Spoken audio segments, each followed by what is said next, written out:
আগামী ৯ সেপ্টেম্বর শুরু হতে যাচ্ছে ডাকসু নির্বাচন। তবে প্রশ্ন একটাই, এই নির্বাচন কি অবাধ, সুষ্ঠু এবং নিরপেক্ষ হচ্ছে?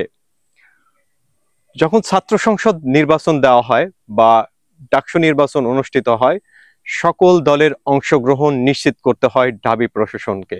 তবে এবারের নির্বাচনে কি সকল দল অংশগ্রহণ করতে পারছে?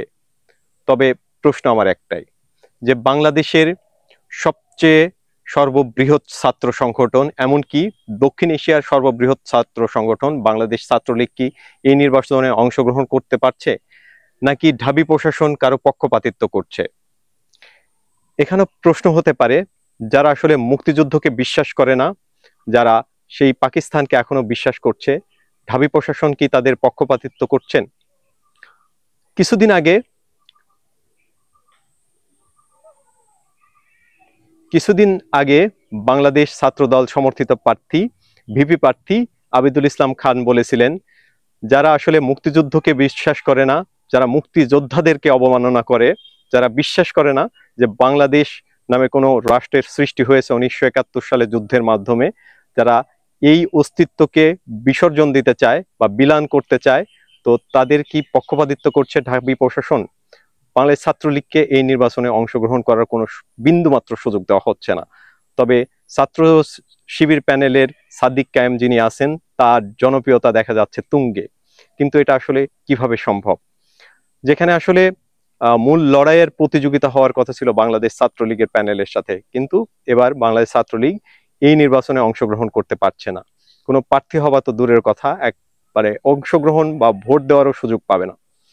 তো এখানে অনেকগুলো প্যানেল, মোট 9টি প্যানেল এখন পর্যন্ত যতটুকু তথ্য পাওয়া যায় যে অংশগ্রহণ করছে তারা। তবে এর মধ্যে নেই ছাত্রলীগের কোনো প্যানেল। তবে এখন দেখার বিষয় আসলে এই বর্তমানে বা 9 সেপ্টেম্বরে যে নির্বাচনটি অনুষ্ঠিত হতে যাচ্ছে, এটা কতটুকু অবাধ, সুষ্ঠু এবং নিরপেক্ষ হয়, নাকি ঢাবি প্রশাসন কারো পক্ষপাতিত্ব করে এই নির্বাচন শুধুমাত্র লোক দেখানো একটা নির্বাচন করা হচ্ছে। আসলে বহুল আলোচিত বা বহুল প্রতীক্ষিত এই নির্বাচনটি, যেখানে আসলে ঢাকা বিশ্ববিদ্যালয়ের ছাত্র সংসদ নির্বাচনের মধ্য দিয়ে সাধারণ শিক্ষার্থীদের আসলে ভাগ্য নিয়ন্ত্রণ করা হয়। সাধারণ শিক্ষার্থী কি আসলে বেছে নিতে পারবে তার পছন্দের প্রার্থীকে? এটা আসলে দেখার বিষয়।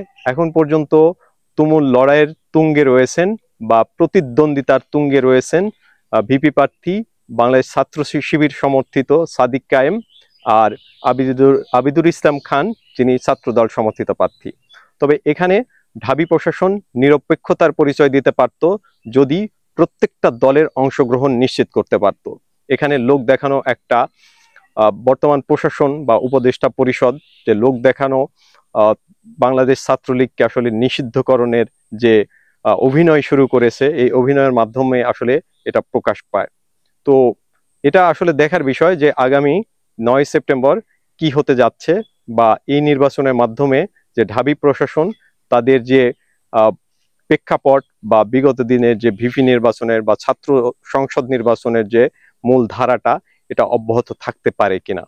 তো দেখা যাক 9 সেপ্টেম্বর কি ঘটে, ঢাবি প্রশাসন আসলে কি পারবে নিরপেক্ষ একটা নির্বাচন উপহার দিতে। তো সকলে ভালো থাকবেন, সুস্থ থাকবেন। আসসালামু আলাইকুম।